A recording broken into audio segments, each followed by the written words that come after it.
Oh, it feels wonderful. Just leave it just the way it is.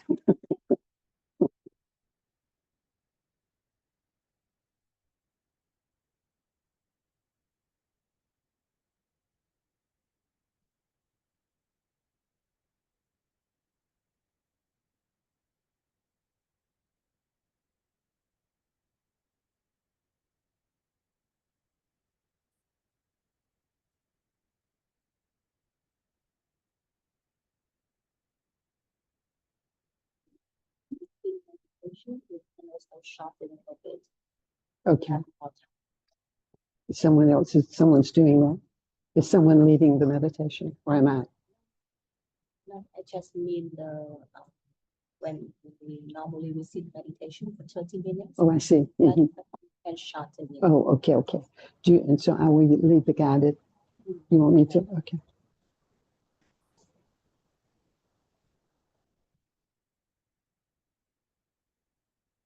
I'll look at how you do things.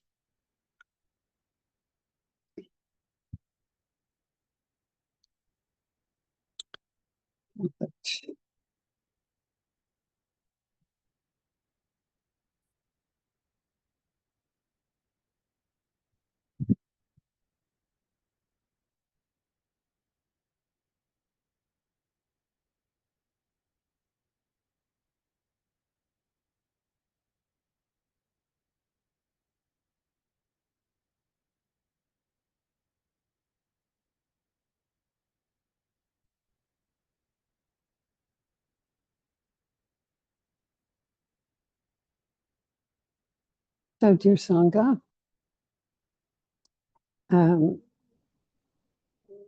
why don't we go ahead and begin?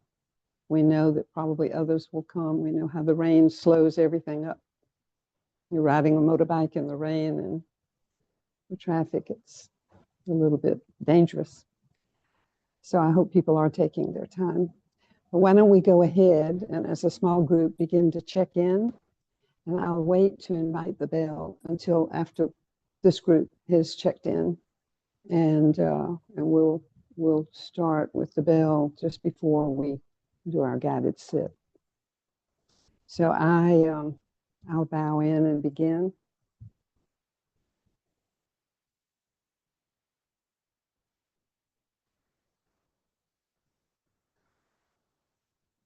So my weather is a little bit like it is outside right now. My mind is a little bit too fuller than I like for it to be. So maybe every now and then it feels like a thunderstorm. And then there's a little flash of lightning to remind me to come back to myself and breathe, and that all is well. So yes, my weather is reminding me to slow down and have confidence that all is well and all will be well.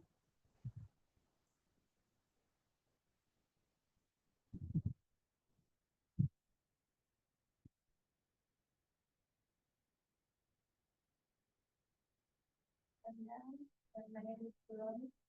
My weather right now is very much stimulated after work, and it's quite strong wind, but the wind is also finding its reason to slow down. Like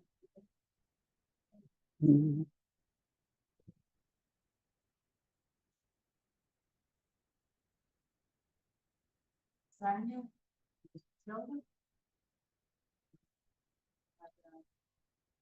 Quite windy day. Try to find start still feel the wind exciting and I have time to move forward to almost the big time.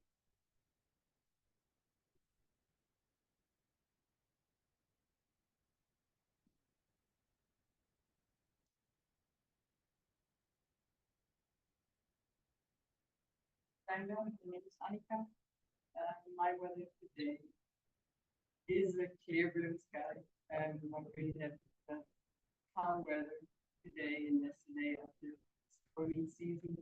It's like it's kind of a little over, which was really good to just have a calm mind, calm body, and just really enjoying the days. So very different and some calmness. Mhm. It has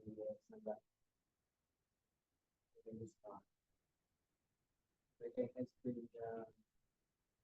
sunny for the most part. Gets a bit cloudy in the afternoon. I feel like the cloud is clearing away. Yeah, it has been hot for the most part, and then it rains in the afternoon. But it'll be cooler tomorrow. Like,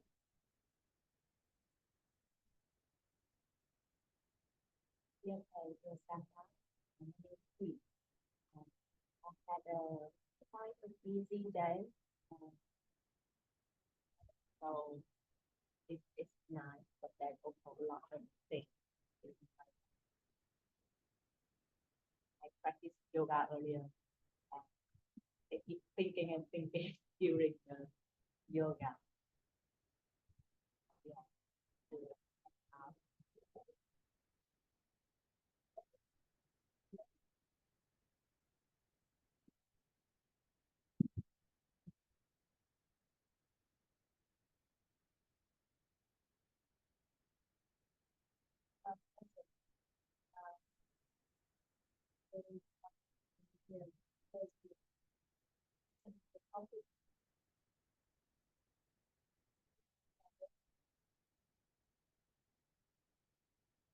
Mhm.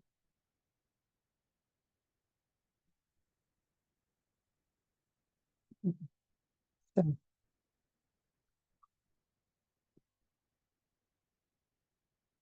so why don't we adjust our posture if we need to? And I'll invite 3 sounds of the bell. And guide us in a shortened sit of about, let's see what time it is.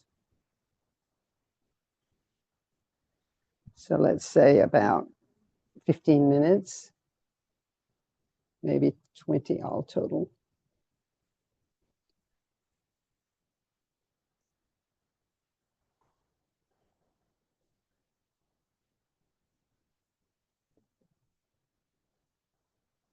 So you might want to gently close your eyes.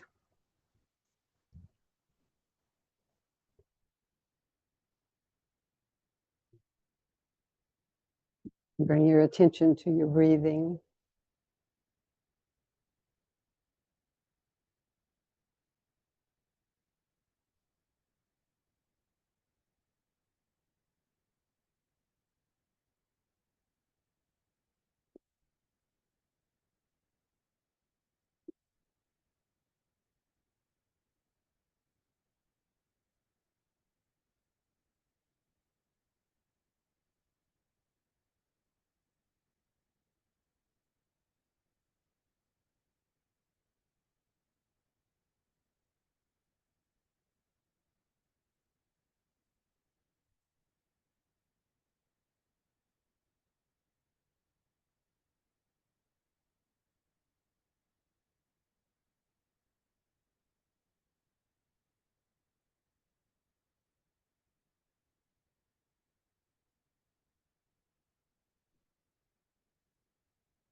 Dear Sangha, this meditation is a meditation that our teacher Thai offered many years ago in a retreat in Plum Village. And it was just discovered, and someone had sent it to me. And I think we can all love and appreciate Thai's guidance tonight, knowing that he truly is with us. And we can hear his words. So this is Thai's guidance. Dear Buddha, I am sitting with your back straight and soft. My two shoulders are relaxing and releasing. A half smile on my lips. Each and every muscle of my whole body is relaxing and releasing.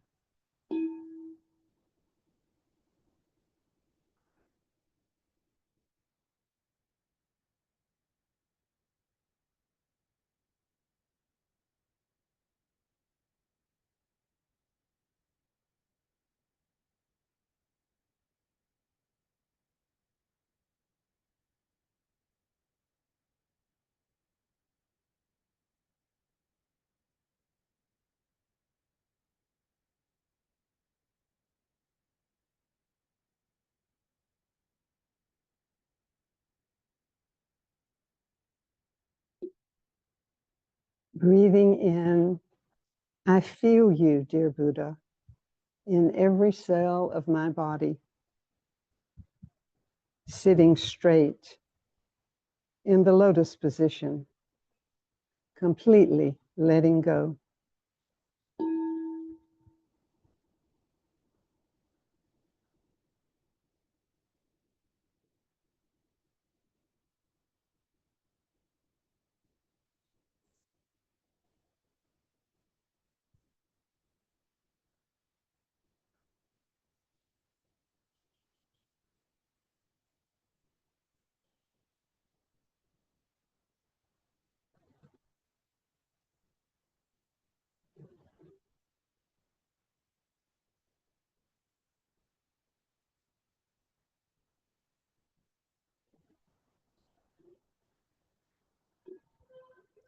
The Buddha is breathing in. The Buddha is breathing out. The Buddha doesn't need to be somewhere or do something at this moment.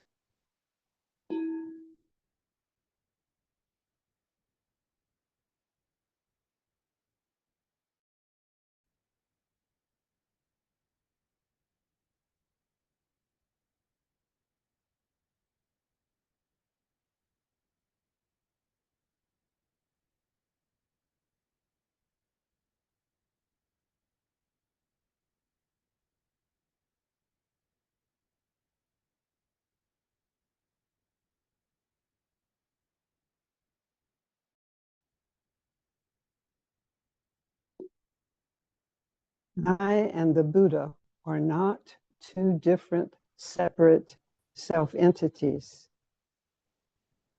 I feel you sit ever so peacefully and in freedom.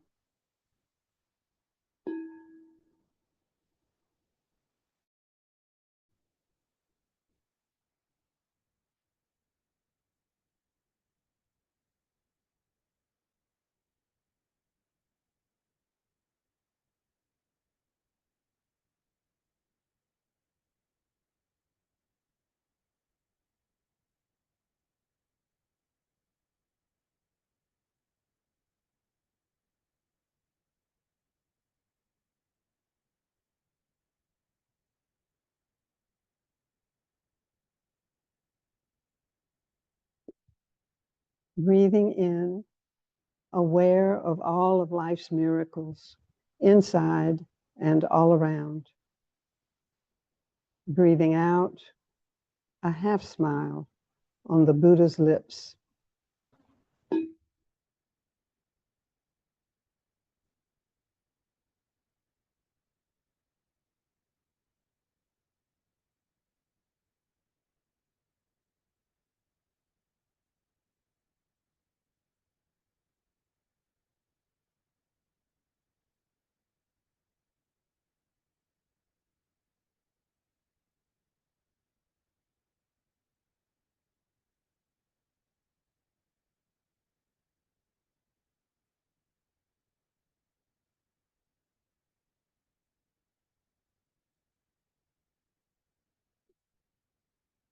I know in this moment I can be the Buddha.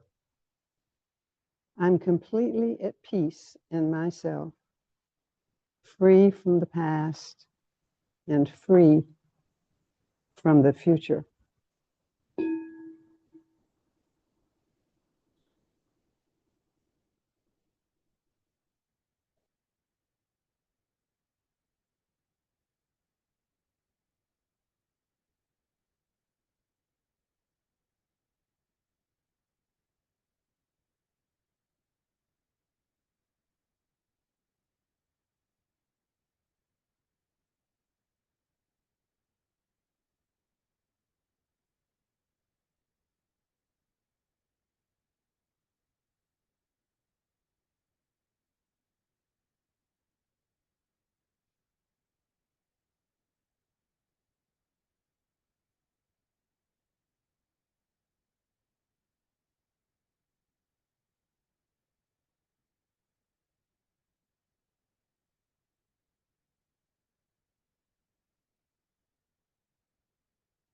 As we continue to sit beautifully,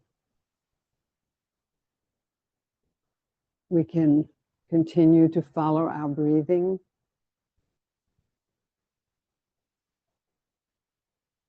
On the in-breath, aware of the Buddha in every cell of my body. Breathing out, I know I have the Buddha nature inside of me.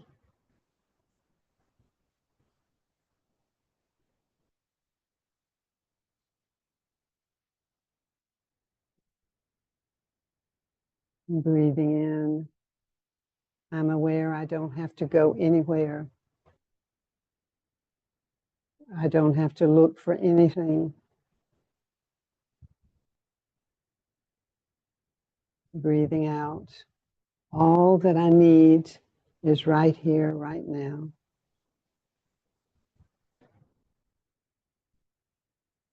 This very moment.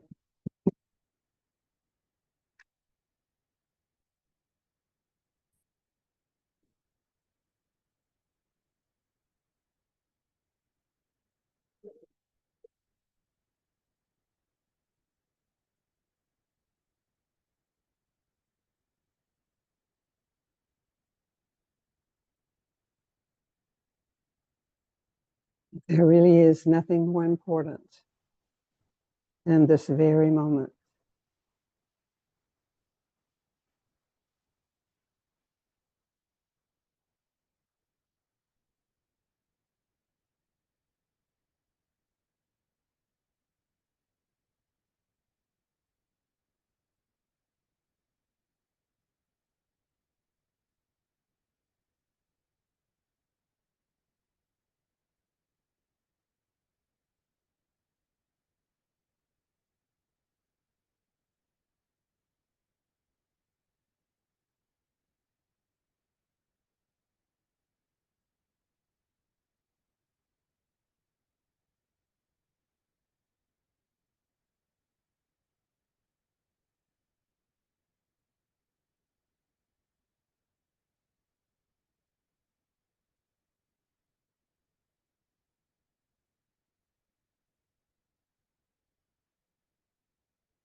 Continuing to follow the breath. aware of the Buddha in every cell in my body.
Is this when we normally sing a song? Okay.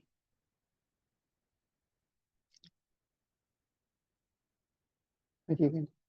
Oh, okay. So we're going to sing a song, or maybe two.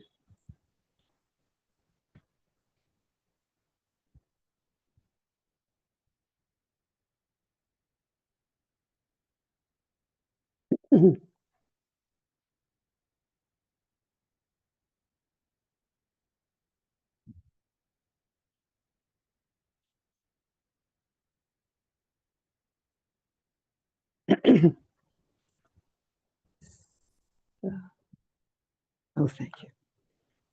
Oh, nice. So do we have a request? Let the Buddha walk with me. Oh, that's a perfect one. What page is that on?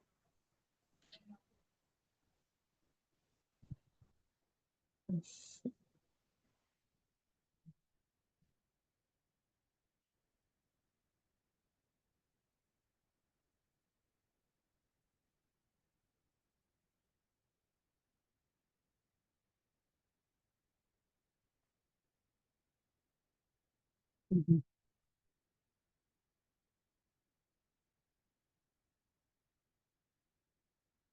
You see it? Or maybe. I don't know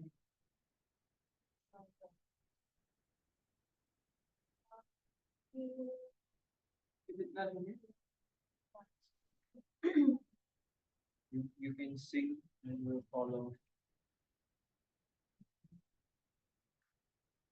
Có đoạn sau còn thấy đoạn sau rồi nhớ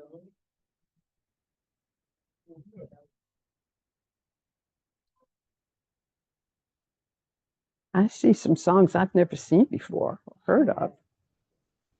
Wonderful. Oh, the EIAB.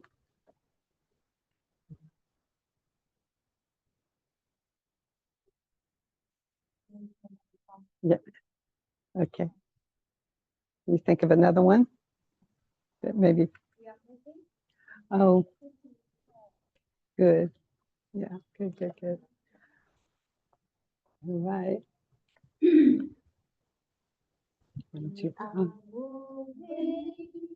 On a journey to nowhere, taking it easy, taking it slow.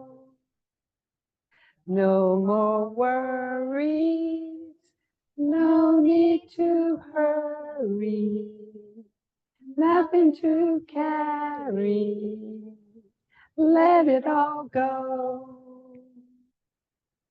We are moving on a journey to nowhere, taking it easy, taking it slow. No more worries, no need to hurry, nothing to carry. Let it all go, let it all go. That one feels good.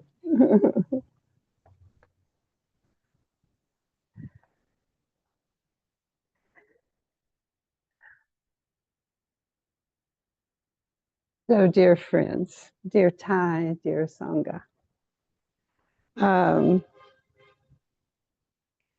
I realized this afternoon that this is a really big topic, a very big topic, very big topic. But I've had the thought, actually, since I got here tonight, that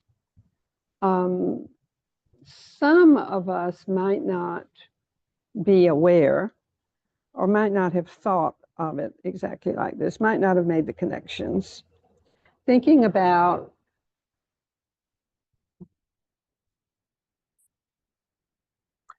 the environment in which this Plum Village practice as we know it or beginning to learn it, depending on how long we've been practicing in this tradition, might not be aware really of its origins and how it has evolved. Because of course the Vietnamese have had Buddhism since Master Tang Hoi came from China and bringing Thai has said that Master Tang Hoi, who was actually Vietnamese, he actually brought Buddhism to Vietnam 300 years before Buddha Dharma, who came from India first. So he always gets the credit, but actually Tang Hoi was the one, a Zen master who lived in the right at the sort of border. You were just recently there, I think, at one time it was China and then it was North Vietnam, and so kind of blurred in there. It's northwest of Hanoi, that area. And so Buddhism has been here a long time. But interesting, so Thai, our teacher, you might know this, I'm sure some of you do, that he became a monk into Hugh at age 16. His older brother was already a monk there, so was quite influential. That made it a little bit easier maybe for Thai and for Thai's family to accept that he too was going to ordain. But he went there at age 16, and it was not until until he had been a monk for 32 years, I think I read somewhere, 32 years, that he discovered the sutra on breathing. So, in other words, traditional Buddhism in Vietnam wasn't really focused on breathing, was not focused on most of what we're focused on in our practice. They chanted. They chanted for 2 hours in the morning, and they chanted for 2 hours in the evening. And in between, they worked. And yes, Thai has talked about how his teacher had him come back. He had brought his teacher something, his teacher requested that he bring him something. Thai did that, and then Thai left the room, and his teacher called him back and asked him to close that door, to go out and close that door again and do it mindfully. So they were practicing mindfulness, but it seems that they didn't know anything about the sutra, that particular sutra, and so they weren't particularly connecting mindfulness and mindfulness of breathing. So, and it seems to me, really what I've observed since I've been here 20 years now, and started here in North Vietnam, that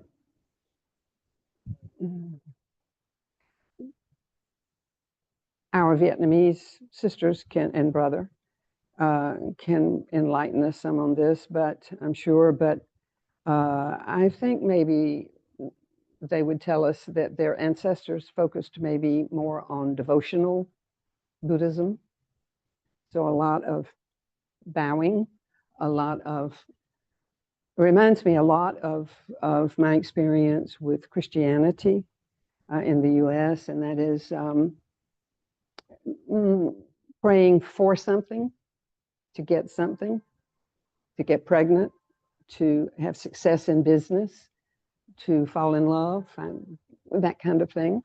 So go to ask for something, and then also maybe with belief that the Buddha was sitting up there outside of them. But what I also have come to believe, and if this is just me, that while we can say all of that might be a fact, that at the same time, I think that the Vietnamese people generally have really understood at some really visceral level what the Buddha teaches, impermanence, and why? Because they were farmers. And when you work with the soil, and you work with, that is your life, with animals and raising animals for food and raising grain, rice, and you know that everything has its season, things come and they go, and with the understanding that even when you don't see the rice has not come up through the soil yet, that the seed is there. So just because you can't see it doesn't mean it isn't there. Just like we can't see Thai in his two-legged human form, that we know him, but that doesn't mean he's not here. We just don't see him. But, you know, in our daily life, in the world as it has evolved, we think if we can't see it, it must not exist. And so then we get caught in this exist and not being. But farmers understand at some level that doesn't require words. And actually, as we were sitting here meditating, I really got a big smile on my face because I suddenly remembered my father, who was a farmer. And I got married young, and after a few years of living not so far away, we were leaving. We were going to Hawaii for 3 years, to live for 3 years. This was in the mid-60s, 1960s. And my father, I was so excited. And my father said, and he didn't talk much at all, and definitely didn't talk. We didn't have much of a relationship. But he said, why do you think you have to go somewhere? Everything is right here. And right here was like some of the countryside here. You know, it was an agricultural community, a very small village. For me, at that time, I thought nothing is here. The world is out there. I have to go and see it. You know, I have to go out there. This life is so simple. I don't want, this is not the life for me. This is not what I want. But he was saying, it's all here. And now I realize, yes, it's true. It was all there. It's all here. We don't have to go anywhere. It's just right here. You know? So making that connection with my father brought me a lot of happiness.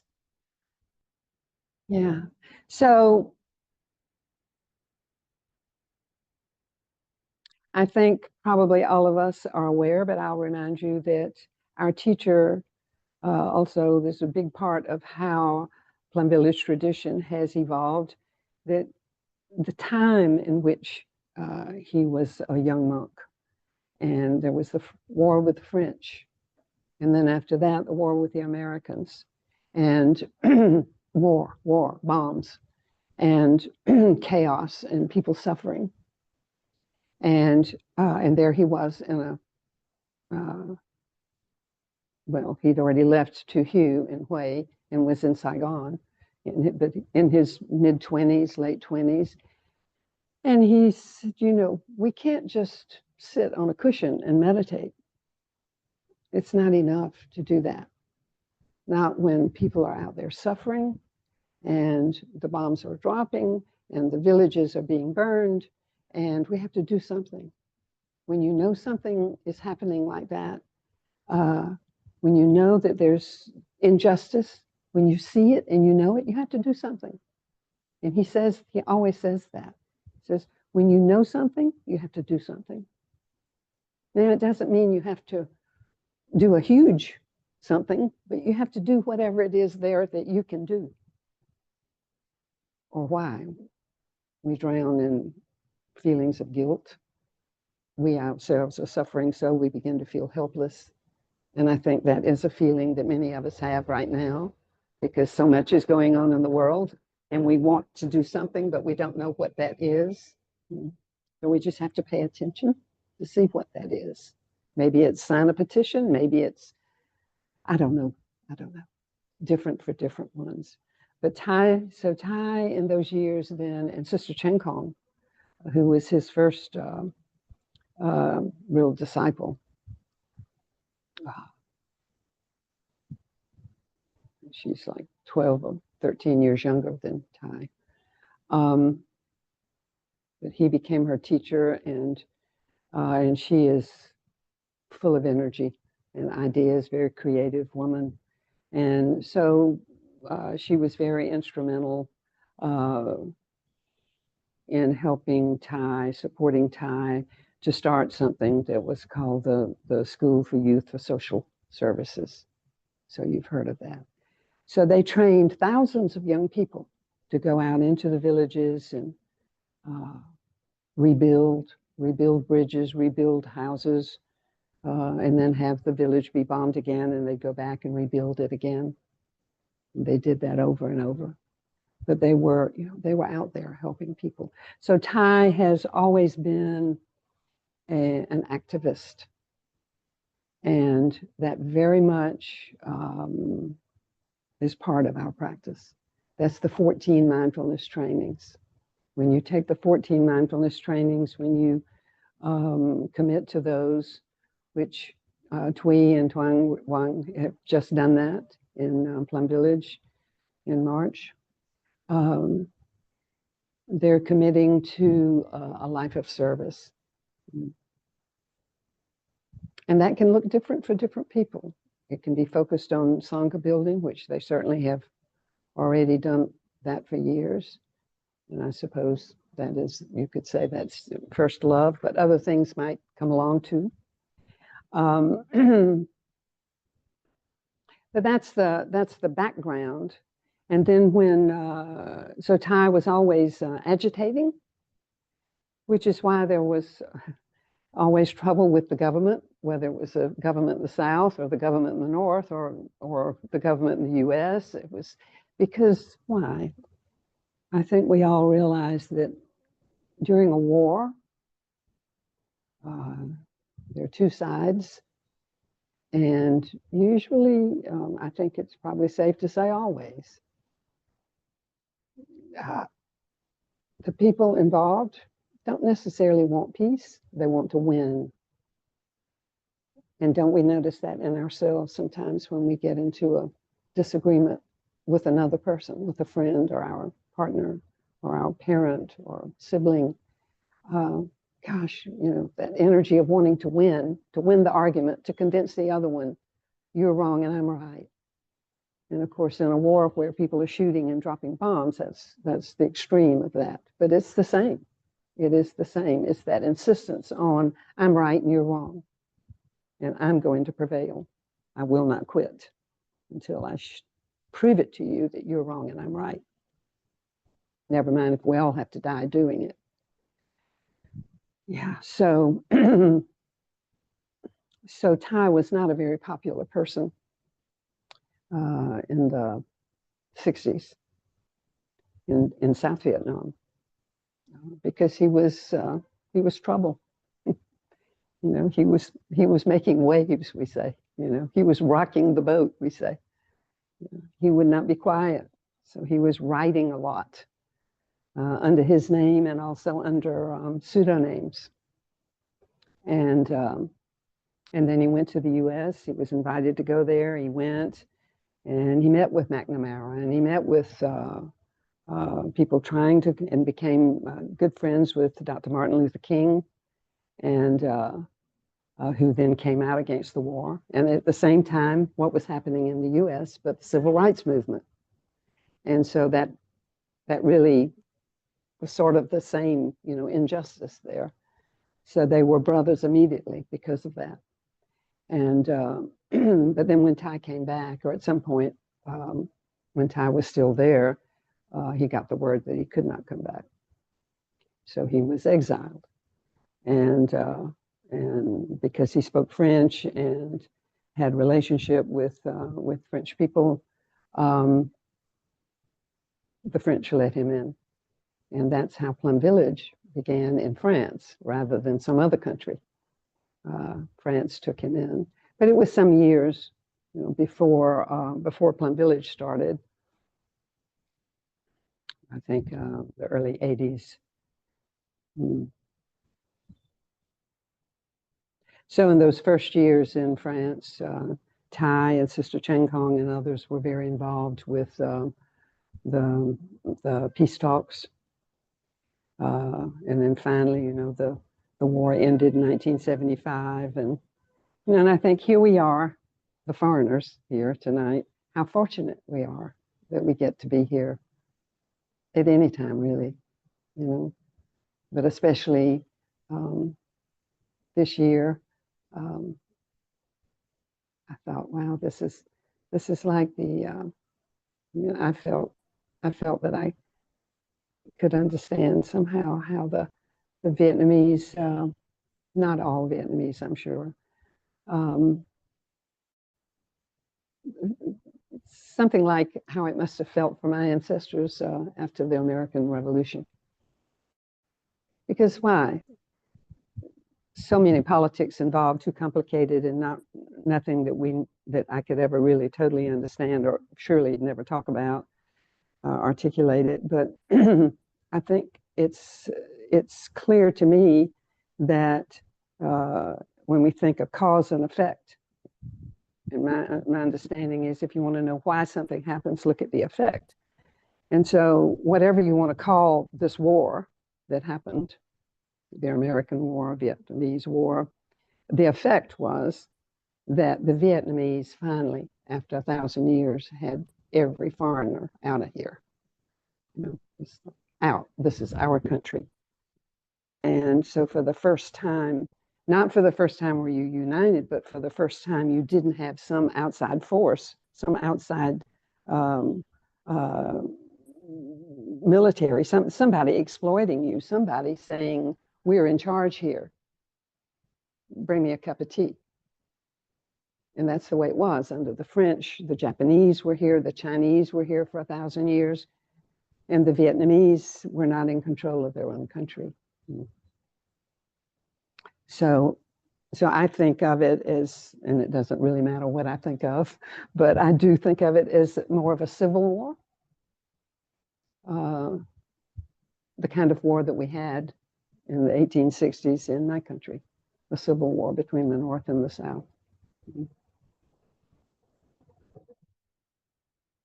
Interesting. The French also helped the Southerners, the Southern Americans.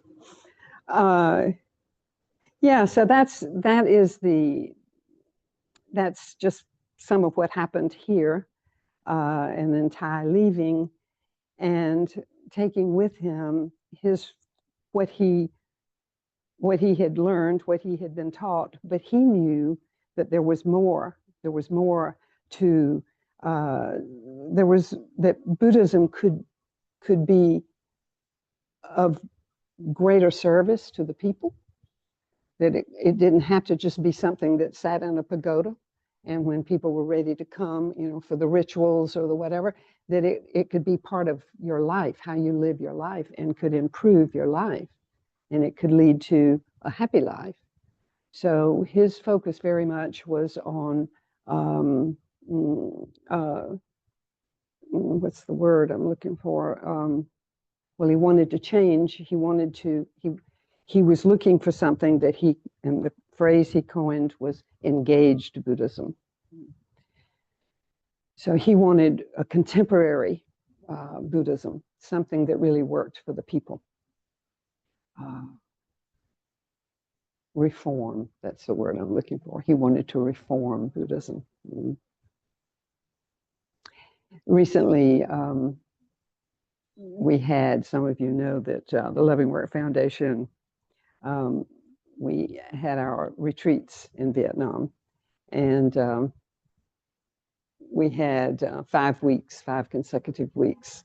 And the last week we spent in Lam Dang province, which is Dalat, in that area, and south of Dalat. And we went to the place that, if any of you have read Fragrant Palm Leaves, yeah, Plum. So we went there. Oh, it was so wonderful.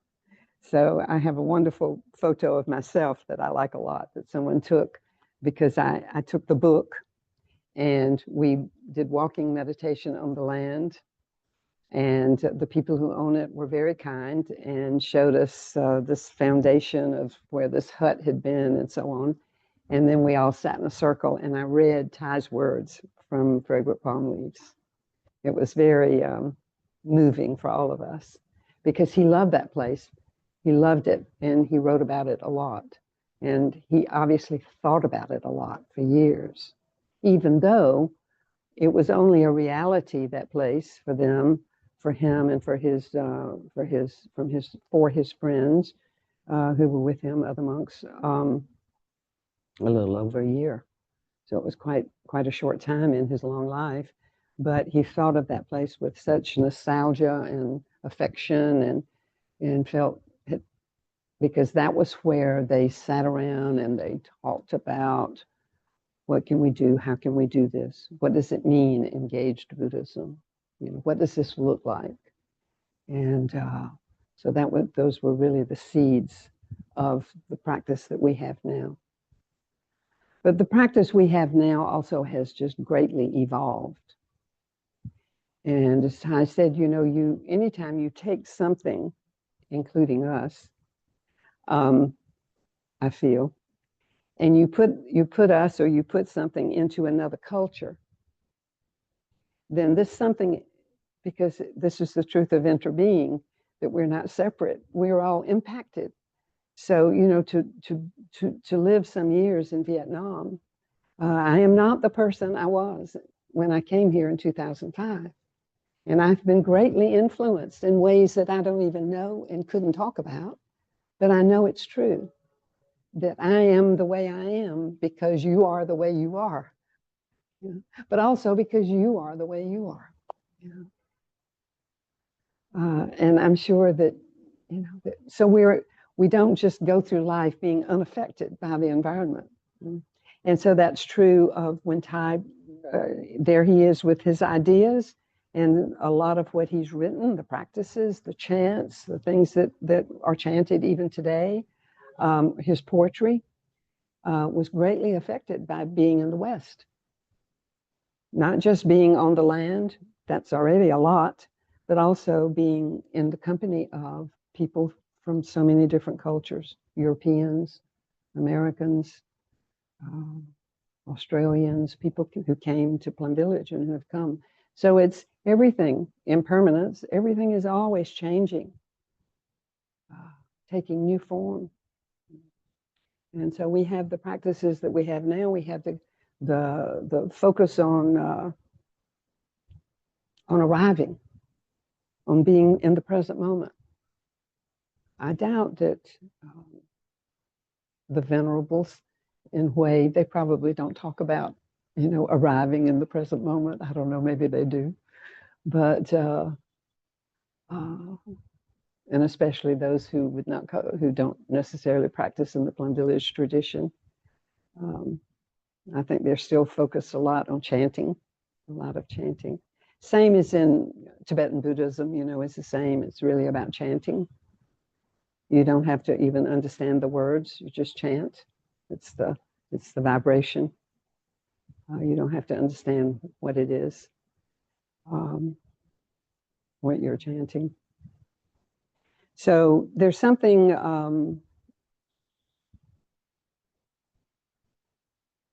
called the Four Seals of Plum Village. And I noticed that became more of a focus about the time that Thai passed away. And I think it's in response to or with the understanding by the Plum Village monastics how important it is that we don't forget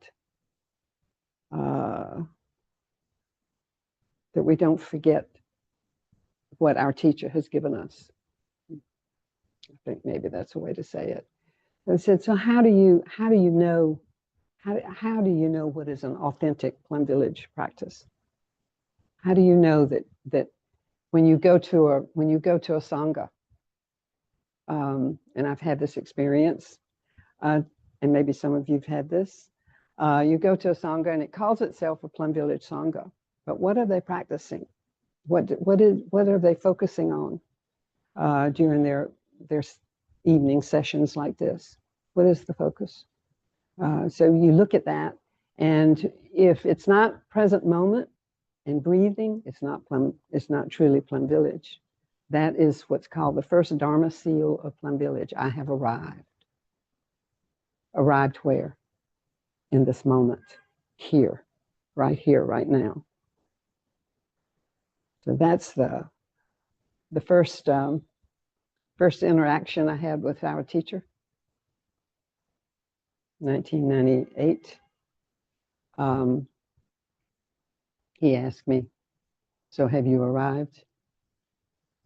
Now, I had been there 3 months. The retreat had just ended. That was my first range retreat.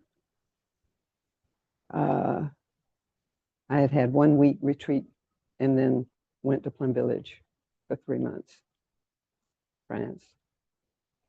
I had been there but even so, after 3 months, 3 months and 1 week, when he asked me, "Have you arrived?" I said, I felt like I was about 12. I said, "I don't know, Ty, maybe sometimes."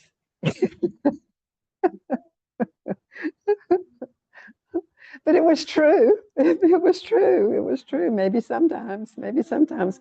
But oh, I was so unmindful. I was so unmindful. I was so forgetful for those. I lost shoes. I lost umbrellas. I lost my raincoat. I lost everything. I was forever looking for something, never knowing where I had put it. Yeah. So they saw that. Yeah. So there's one thing, there is the understanding of something, but then there's the practice. So when I went to Plum Village, when I met Ty and the Plum Village practice, I had already had, so that was 1996, 1997, October 1997. So, and I had started psychotherapy as a client in 1989. And so, and those years, the focus was healing the inner child, family of origin therapy.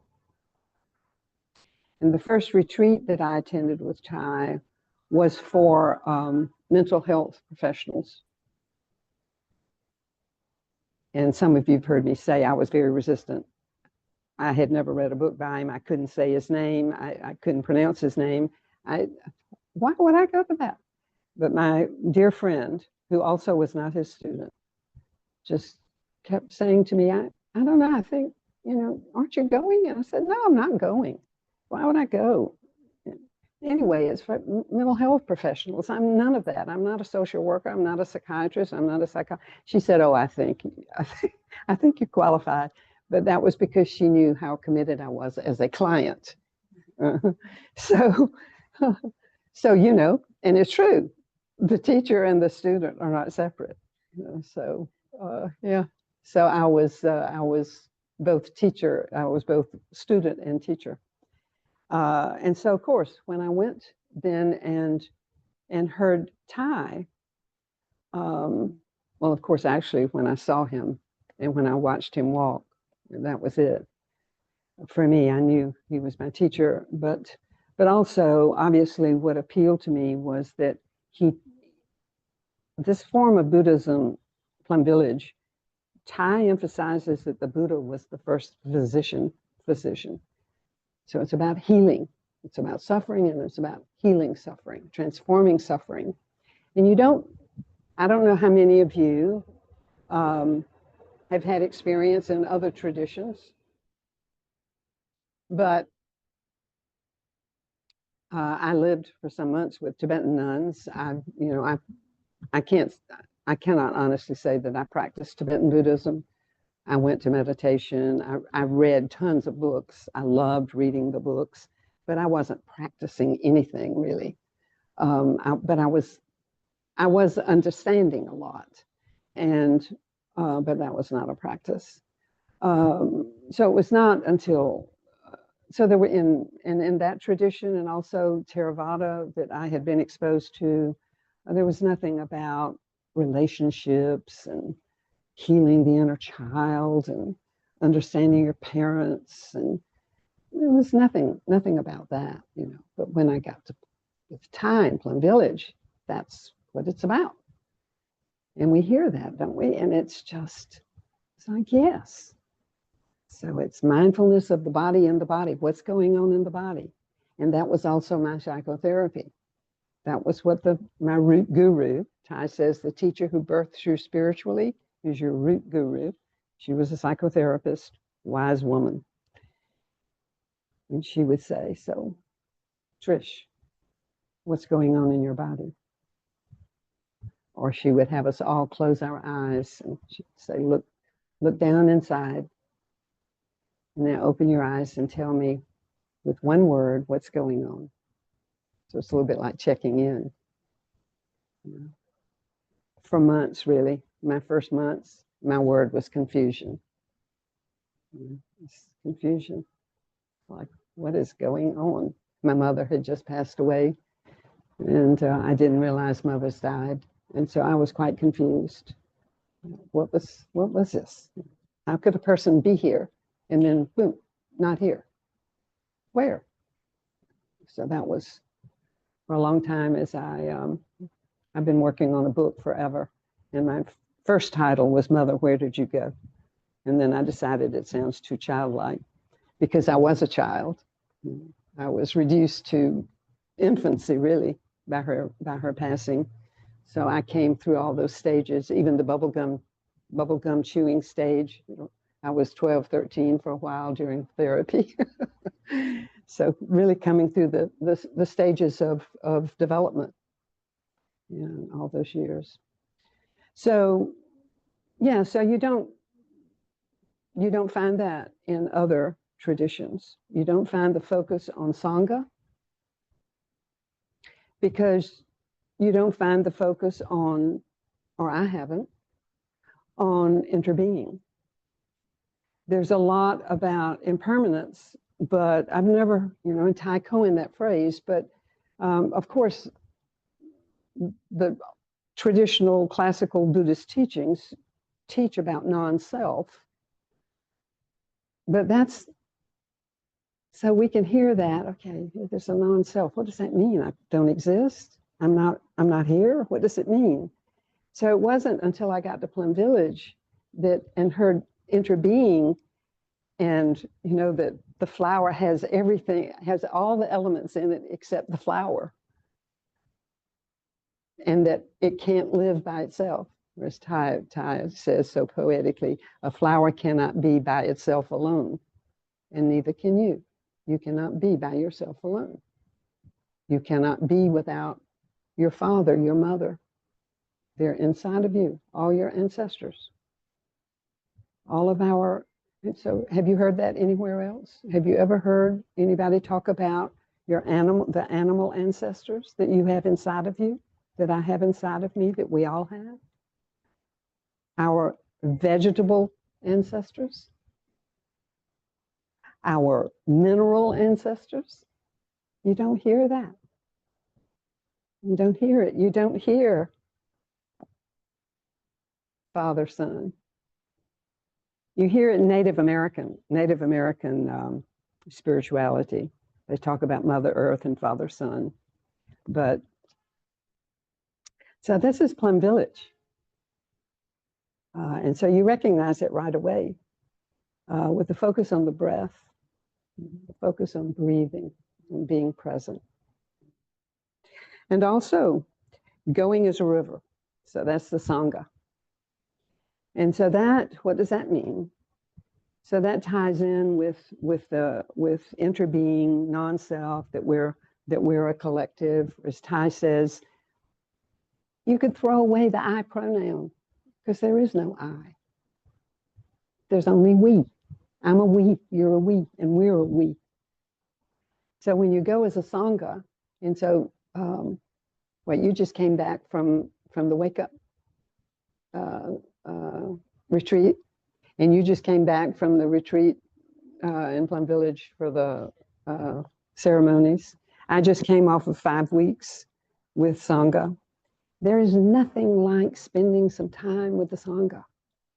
If you can just, if you can just have 2 days, 3 days of being and traveling and just living with other practitioners, it's life-changing, isn't it? It's life-changing. There's just, and the longer you're in it, at least that's been true for me. The 3-month retreats at Plum Village,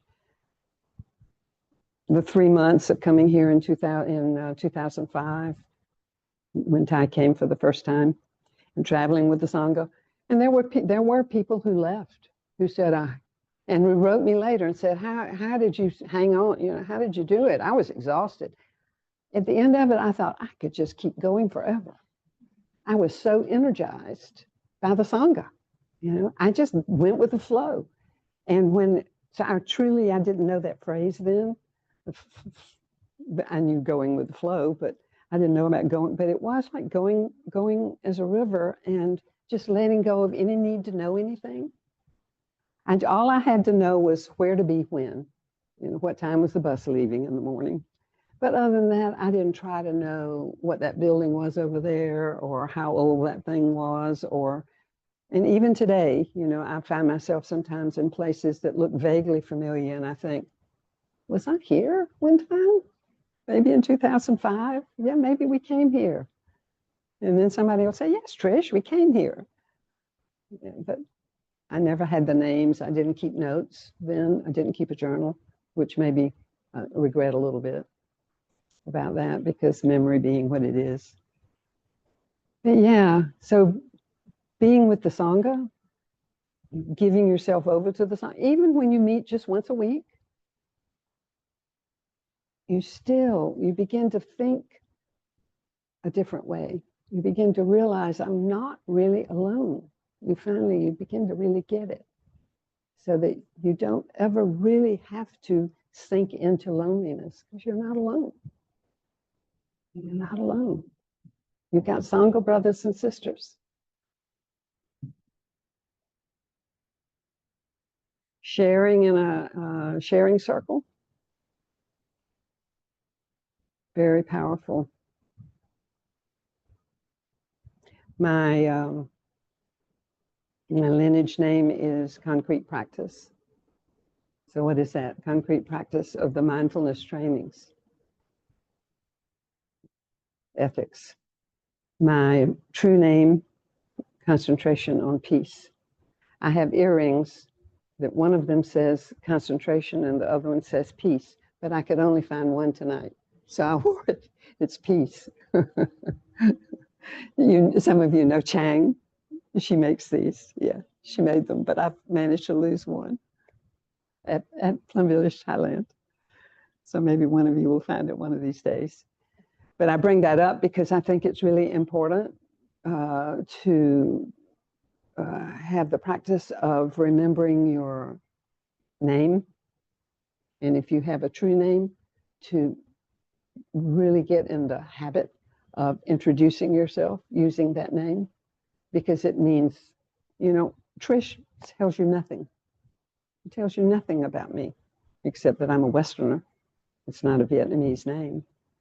But if I tell you my name is True Concentration on Peace, that tells you something, because the name comes from the aspiration that you write before you go through the ceremony. And then you're given that name based on that. It doesn't mean that I am concentrating on peace all the time. That's not what it means.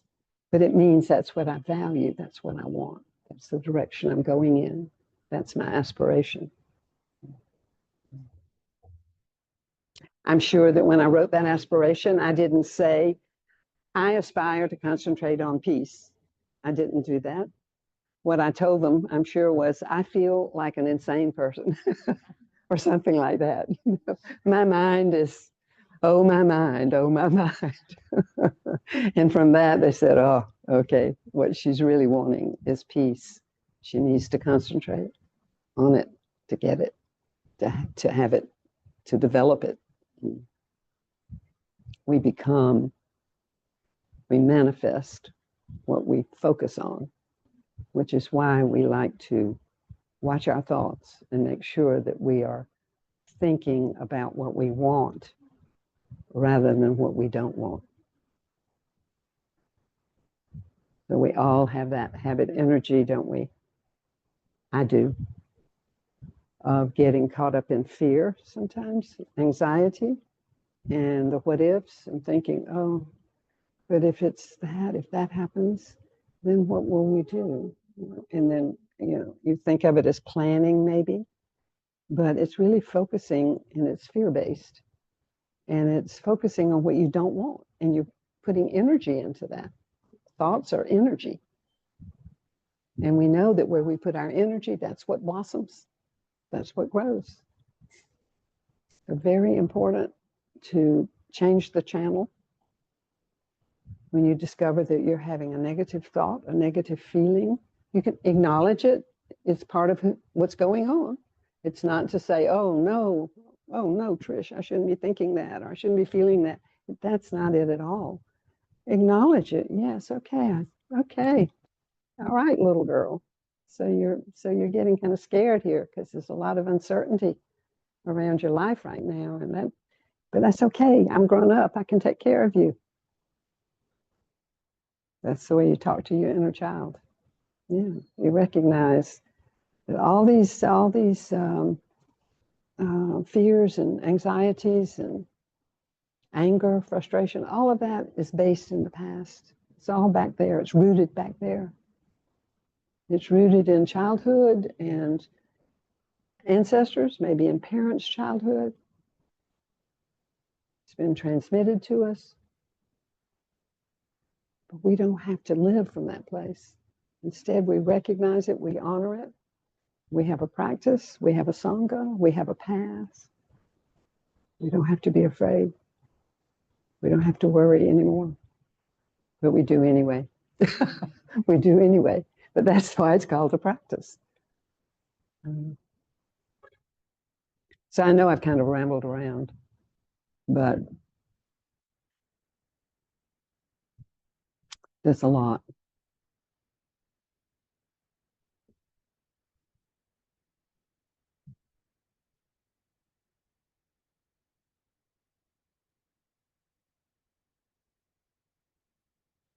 I'm going to invite Abel and invite us to breathe for a minute.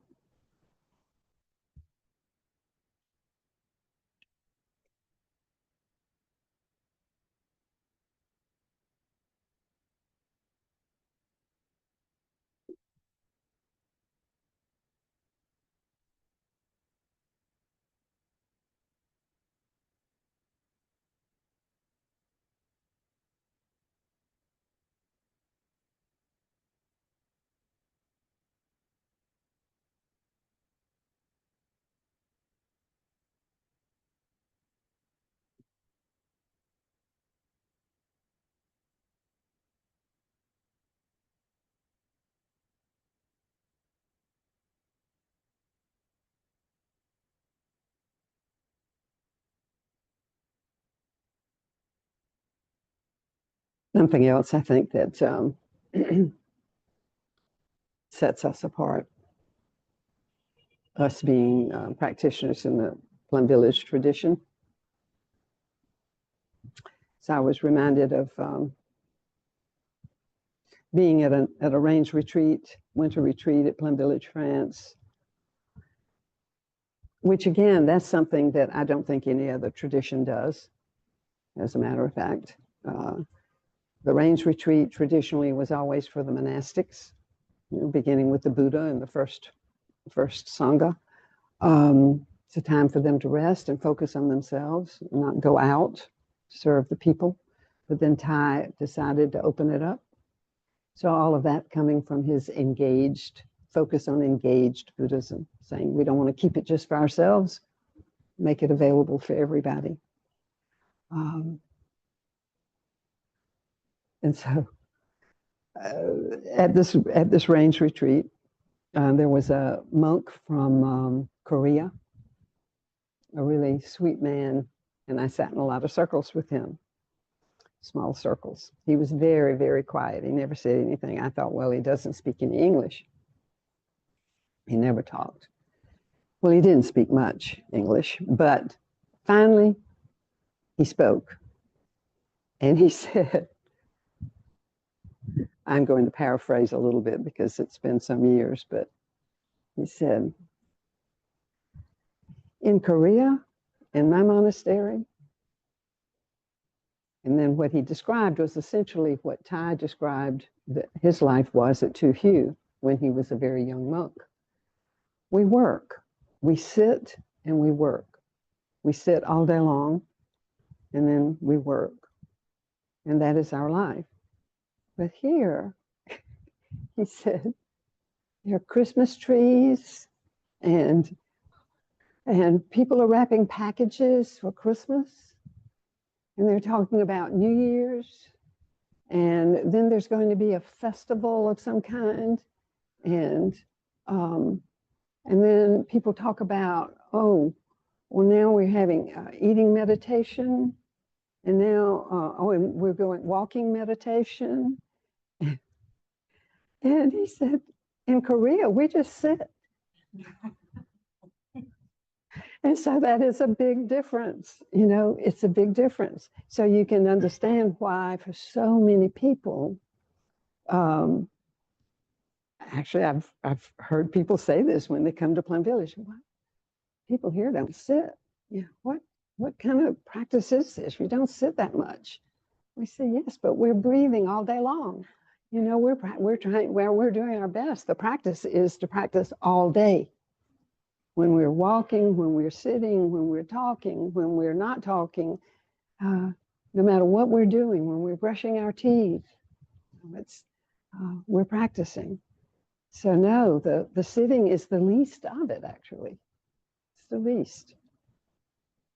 So this Korean monk he was so cute about it, though. He was like so confused, like, what is going on? What kind of practice is this? But he was loving it, obviously. So, you know, I think that's the another thing is that Plum Village Zen, Plum Village tradition, Thai, the Zen master saying, it should be enjoyable. If you're not, you know, when you're sitting, if you're not enjoying sitting, you shouldn't be sitting. You're doing something not right. So change it, because it should be enjoyable. You know, if you're just sitting here hurting all over, you know, looking at the clock, oh, can't wait, how much, you know, 3 more minutes, I don't know if I can stand it. If you're doing that, what's happening? Nothing is happening. So again, that's where our practice is different. It's all coming from our teacher, who was so brilliant to, you know, since his even since his passing. And so I've been his student since 1997, even before I could pronounce his name correctly. And I have been committed. If I had been younger and not married at the time, I'm sure I would have asked to be ordained. But they laughed at me when I said, I think you know, I really would like to be a nun. And they said, oh, you are not a nun, Trish. You're not a nun. You're a Sangha builder.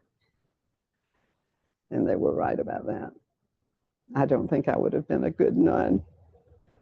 But even with all that commitment and that dedication and the love, the way Thai expresses it is, some people just fall in love with the Dharma.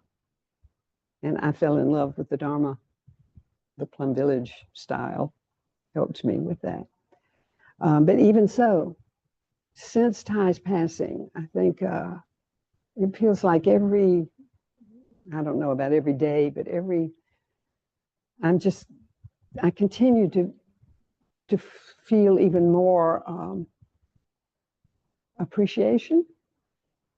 And I use that word meaning in recognition of just what an incredible human being he was, what an incredible life he led, what he did in his life, how much he did, the practice books, the poems, the poetry alone, the books that he wrote, all those practices that we have in the chanting book.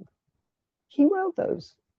He wrote those early on. They were there in the 80s, so that when the doors opened and more people started coming, they had form, because you have to have form. It's not all about form, but you have to have it. Just like here, we have to have a certain form for people to relax into. It's like setting boundaries of something. So we know what is expected of us. We have a cushion to sit on. the room looks like this. We can depend on it. Some things that are dependable that don't seem to change that much. So all of that, so he did all of that.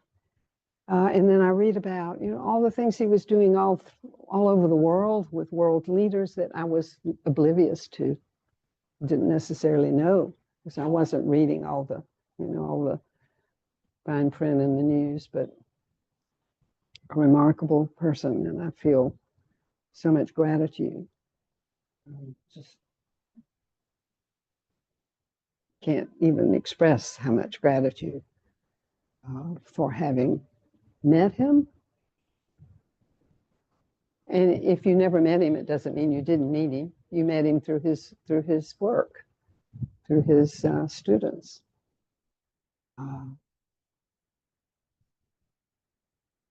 So much gratitude just for being alive during his time, during this time. So I'm going to be quiet and invite you to, if you have a question, maybe something I said might have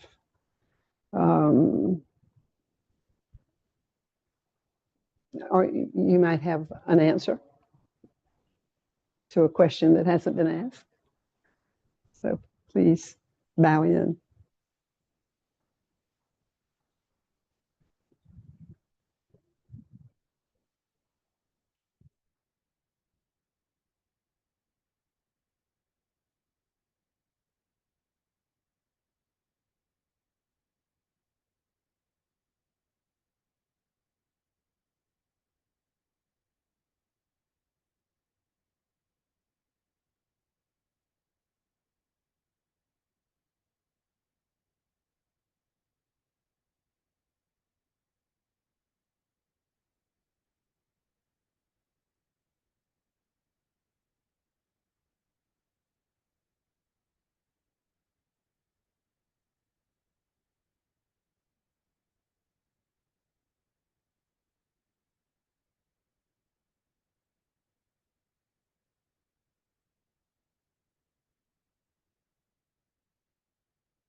I struggled to come to tonight's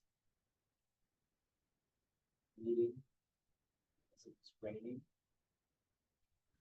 I was a bit tired before I was coming.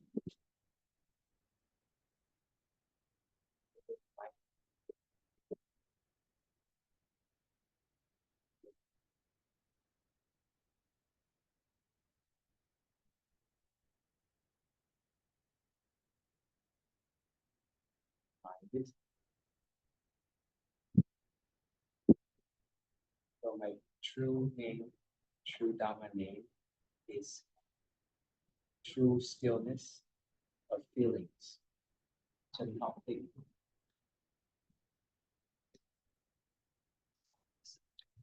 I didn't know how the monastics decide on the name, but it was very, it's like whenever I hear this name, it's like the sound of the bell. It's just being struck, just being invited. Remind me to remember that I have a lot of feelings going on inside of me. I can feel my back, it's a bit of pain there. I can feel the peace, the solidity of my body. I've been working a lot on the computer today, so my eyes are straining. It's a very, I can't find an adjective, but it's a reminder. The stillness feelings. Somehow the practice allows you to be still when there's so much going on inside. And I know that there are many people maybe just a tiny bit of something going wrong within their brain, it would dial those feelings up 100 times. They wouldn't be able to function normally like we do.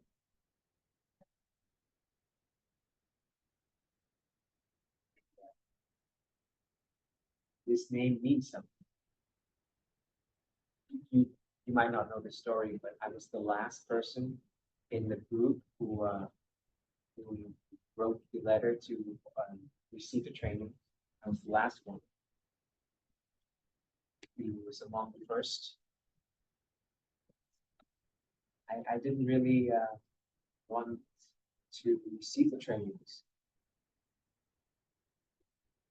but I had this personal retreat at home. It was so wonderful, so beneficial that I thought, well, I could keep going like this. If I can't go to the retreats, I can do one at home, be reminded. And if I keep doing this, I can, because I was afraid that I can't keep the trainings. Just like I fear when I receive the 5 mindfulness training. But then I haven't been able to go back to that 30 days, that personal retreat, and I kind of forget that the training is supposed to protect you, encourage you, not serve as something to bind you and make you feel guilty for what you do.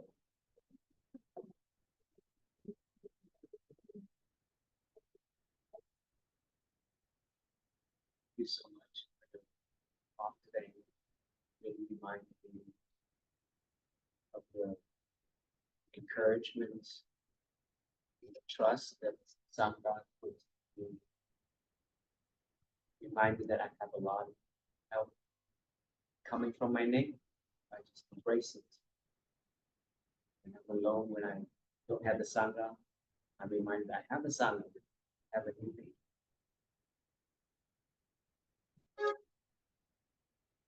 And it's good to be reminded of the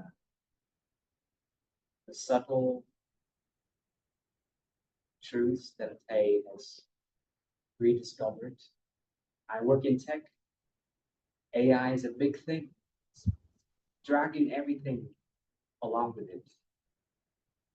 And I'm in a state of confusion because I really want to get back, continue, get back into the flow.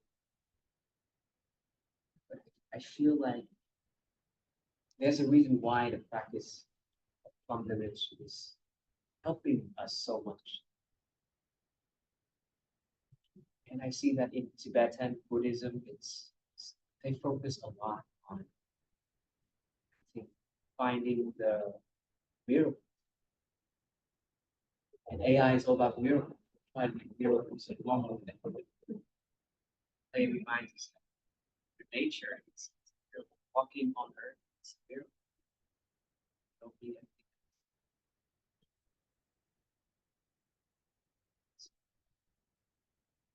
So much. Deeply reminded. I was able to arrive a bit. Thank you for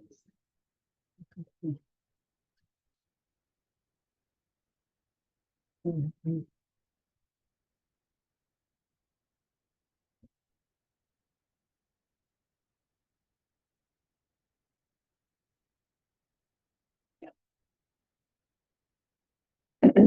I have a question.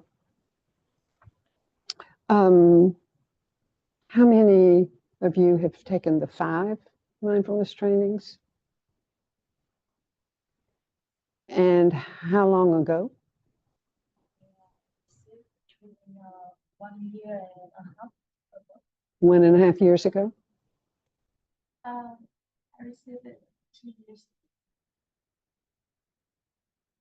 And you've taken them, haven't you? Yeah. A long time. Well, that's something to be happy about. Why are you don't hang your head on that. That's a wonderful thing. Yeah. 10 years ago. Wonderful. Yeah, wonderful. So, yeah, and you have you, Received them beginning of May. the beginning of May, Matilda? Not yet. Because there, you know about this, I mentioned this to Tweet some months ago, but anyway, it's actually becoming a reality. So there's going to be a pilot project out of Plum Village Friends online for wake up people of wake up age. So it's a study group, you could say it's that. And I don't exactly know how long it'll last, probably a year or so, but it's for wake up people who have received the trainings at least 1 year ago, and preferably 2, but they can make exceptions. And I'm going to be one of the lay Dharma teachers. So we have 3. 2 of them are former monks, and I know both of them, so that's wonderful. But there will be other Dharma teachers involved. So it should be a really enriching experience. And I know that we would really love it if somebody from Moon Hamlet was involved. So think about that. And then let me know what you think. It won't start until the fall, probably October. But there is something in June, an online panels and sort of thing on Saturday and the Sunday. And I'm going to be on that panel on both that Saturday and Sunday, I think it's the 14th and 15th of June. So that would be a good opportunity to tune in and see what you think, because everybody who attends that won't necessarily be in the training, might not want to be, but so yeah, it's time, folks. It's time to step up. And what does that mean, really? It doesn't necessarily mean, oh, you take on more responsibility or anything like that. You're already doing that. It's really for your own individual, but everything you do for the individual, you're doing for the collective. So I really encourage you. I would love to see all 3 of you in that. Yeah. So, yeah, meditate on it, contemplate. So I just wanted to get that in, kind of thing I was about to forget. So yeah. So we still have a little time, I think. Yeah.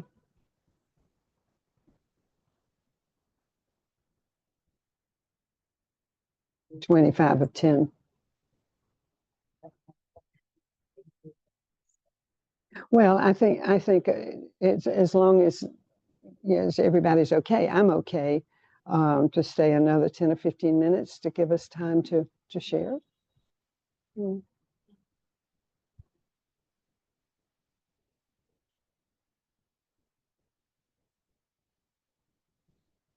you very much for the talk.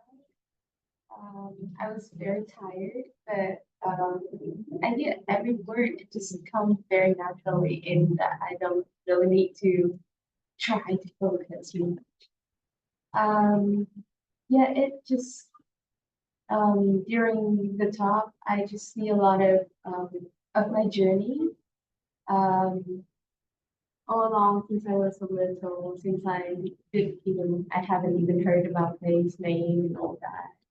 It just came into my mind that yeah, when I was like much younger, I was actually afraid of the idea of having a religion or like Buddhism because it's so something that is so distant. It's all about chanting, and I don't even understand anything about that. And a lot of people say things like, you will get punished if you don't do this or that. Mm. Yeah, and yeah, it just made me feel so distant and afraid of being related to anything religious. And then yeah, I just started meditate on the app Headspace, just because it was a thing for students back then when I was in uni, and started from there. And 2 years ago, before the point of 2 years ago, 2 years ago when I first came to Plum Village, I did started to read about Facebook and all that, and yeah, during my time when I was doing a dissertation for my master degree, I had like 3 months of not going. I don't have to go to uni. I can just have my time and do my dissertation. I was like, it won't take 3 months. I need to go somewhere. I need to do something to like enjoy my time when I was in the UK. When I was in the UK. And the first thing came to my mind, I'm gonna go to Plum Village. I don't know why. It just came to my mind like that. And so I did. I applied for visa and there was no available slot for the French visa. So I have to apply to Switzerland. I have to go to Switzerland first because it's where I was given the visa to, and then go to Plum Village.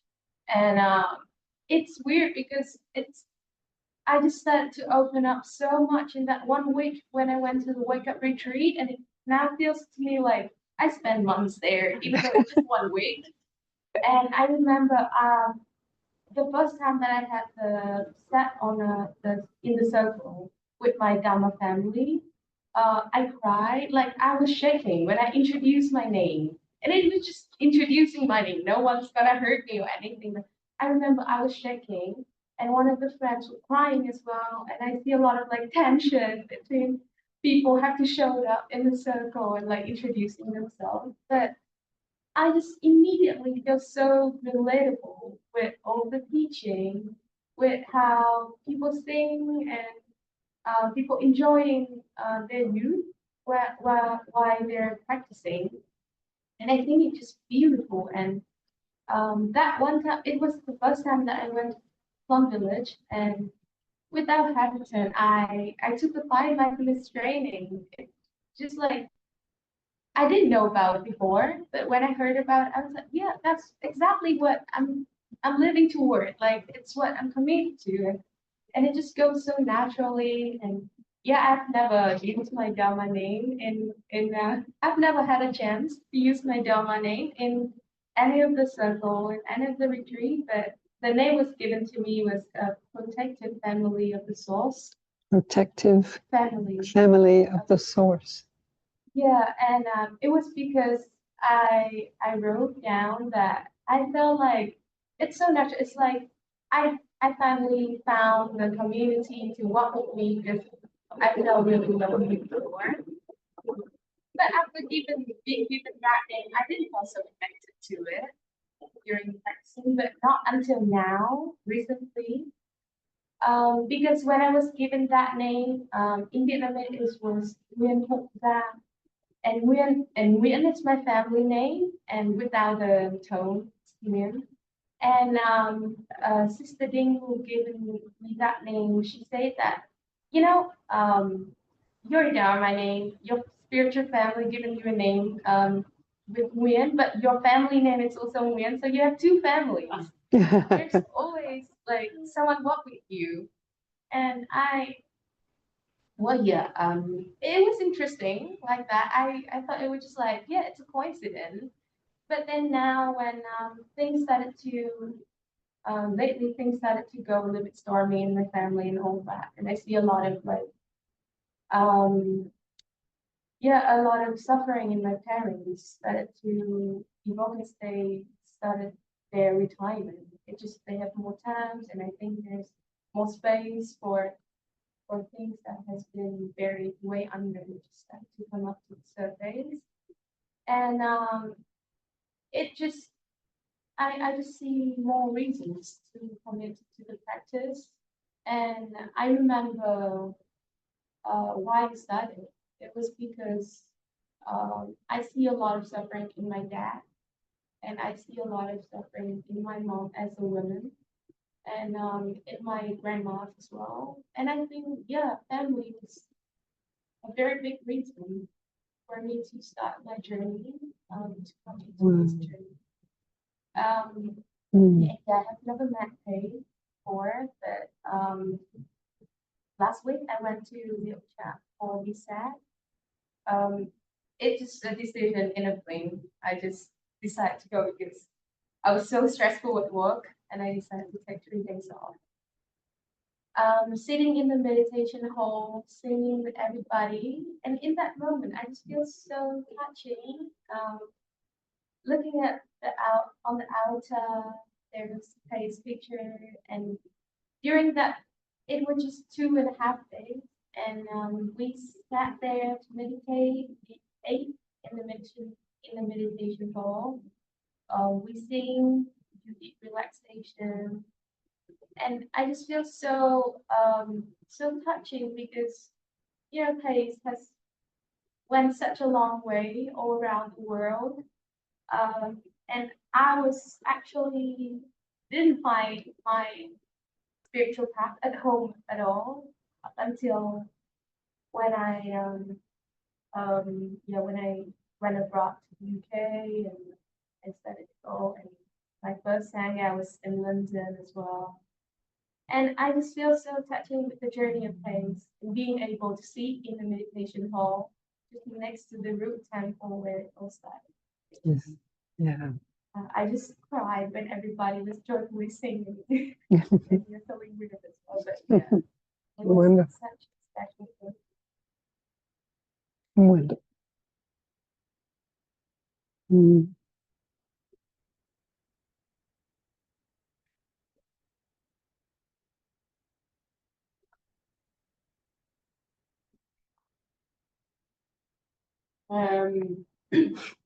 I feel like it's funny because I feel like Vietnamese and also the Vietnamese people I met in the Wake Up Retreat, that everybody worships Thai as a person.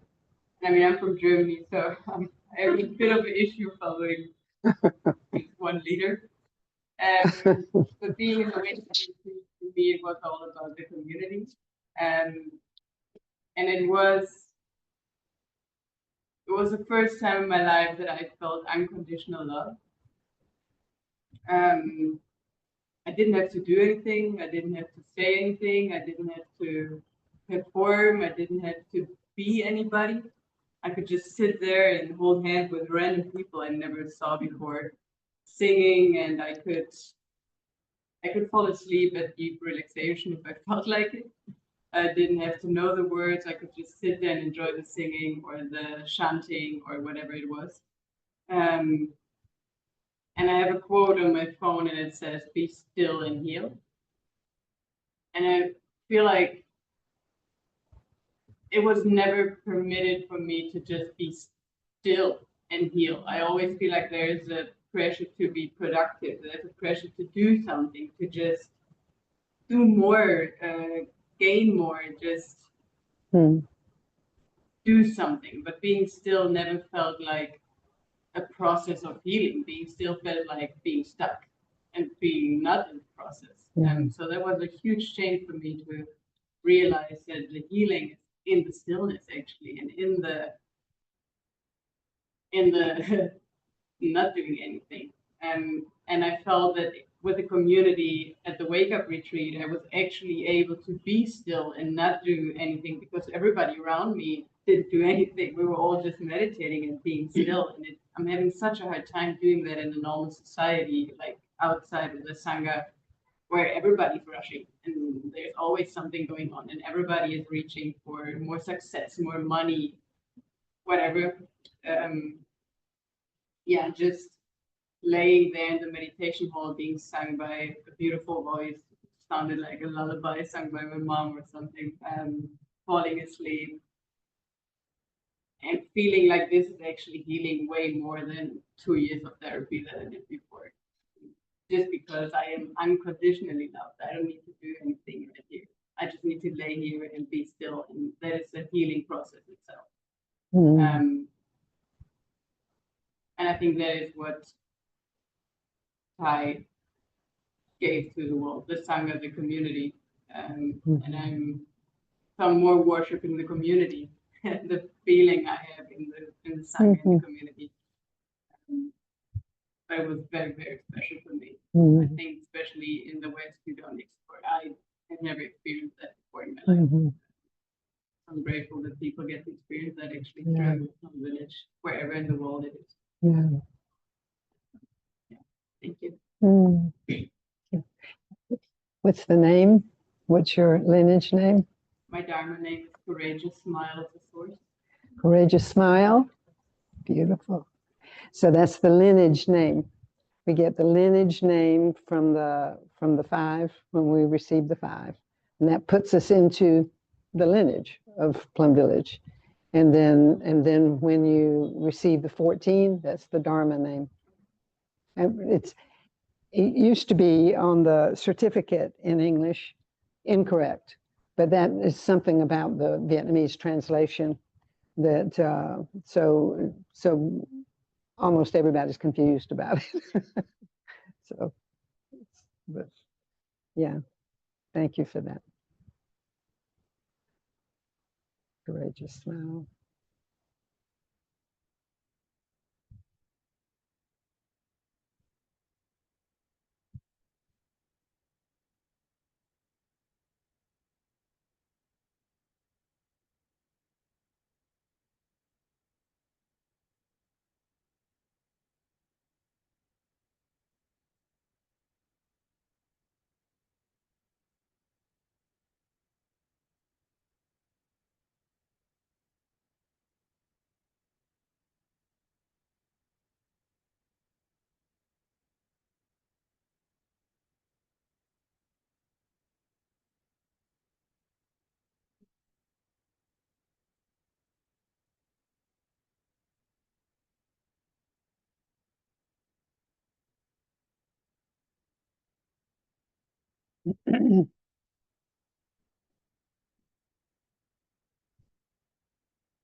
It occurs to me to share that, yes, I know that feeling about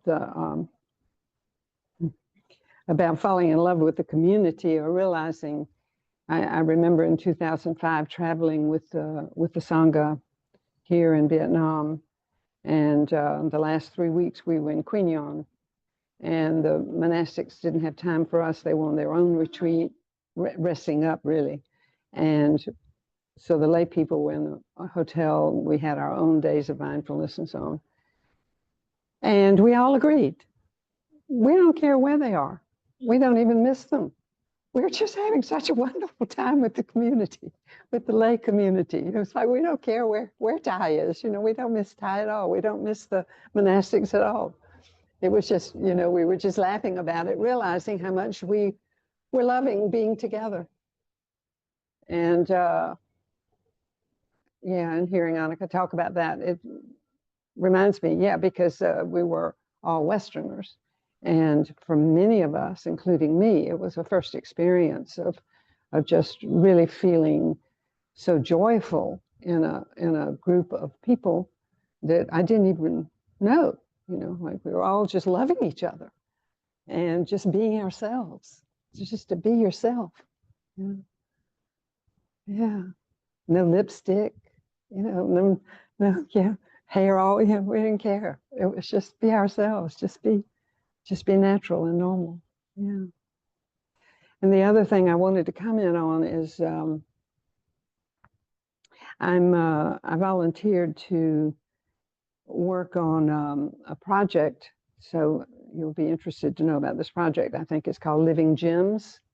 And so it's an effort by Plum Village to preserve all of Thai's teachings. So they're resurrecting all these Dharma talks that some of the recordings are not that great. They were done so long ago, and quality is not that good. And then they're being transcribed into print by AI, and of course making errors. And so then there are groups of people. And so I just started this. So the project started back in the fall, I think.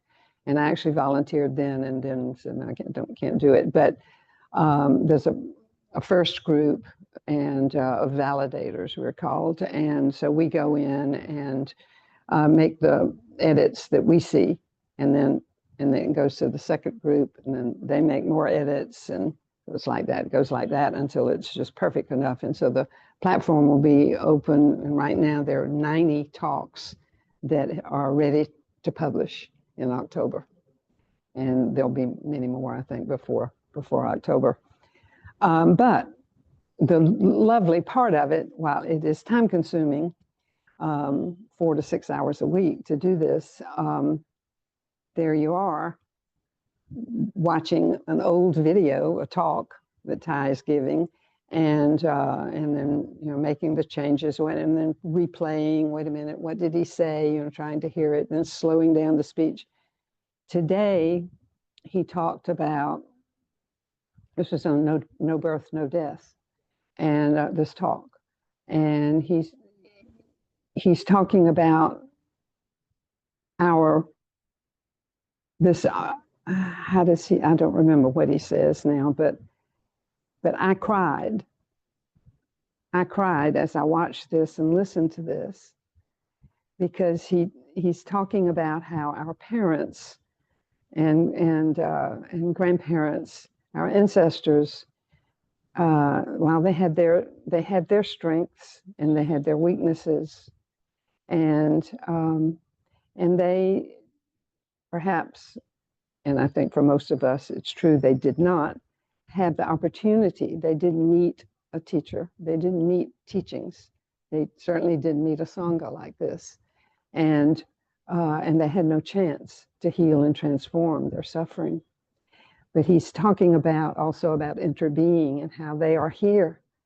Just like the Buddha is here, he's not there, he's not out here, he's here. It is here, the Buddha nature. It's all here. My father was right. Didn't need to go anywhere. It was all right here. And how our parents are very much right here with us in every cell. Our grandparents, all of our ancestors are here in every cell of our body. Without them, we would collapse. This is who we are. This is what we are, their continuation. And so we have all that suffering in us. We have all that that they were not able to do. We have all their strengths, but we have all their weaknesses too. And so this is what's meant by history repeats itself. In my relationships, I have repeated my mother and father's relationship. My mother and father repeated their parents' relationship. That's what they grew up with some changes, because of course everything's always changing and impacting everything. So the 5-year-old in me is me, but is not the same as me. And so, I am that 5-year-old, but I'm sort of not that 5-year-old too, because I've grown up. And so it's like that. The parents, we are our parents, but with some differences. But we have these opportunities to heal and transform. And that was what made me cry, because my parents, and I'm sure maybe all of you could say this, but my parents suffered a lot. They suffered, and at times didn't know it. I think they did. And then for years I suffered and didn't know it. I mean, I wouldn't have said I'm suffering. I just thought this is life. I thought, well, suffering meant, if your leg was cut off, or I don't know, something like that. I didn't realize that these feelings of loneliness, this anger in me, this inability to feel peaceful and at ease, and to feel that I could just be myself and just sit here and do nothing, and it was wonderful. I didn't realize that was a kind of suffering. So today, it was just so kind of overwhelmingly beautiful to be reminded that I am practicing for my parents. I am practicing for my grandparents. And so, yeah. So, yeah, I come out in the rain. Big deal. You know, this is what we do. Yeah, we do. We put ourselves, we get up. We stand up. We make the effort to be present. Yeah. So, and what a privilege it is. Yeah. So, thank you for listening to me. So I'll invite 3 sounds of the bell. Unless there is something that needs to be said, we can sit here just a moment and see if someone needs to say something.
Take care of our body.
Thank you.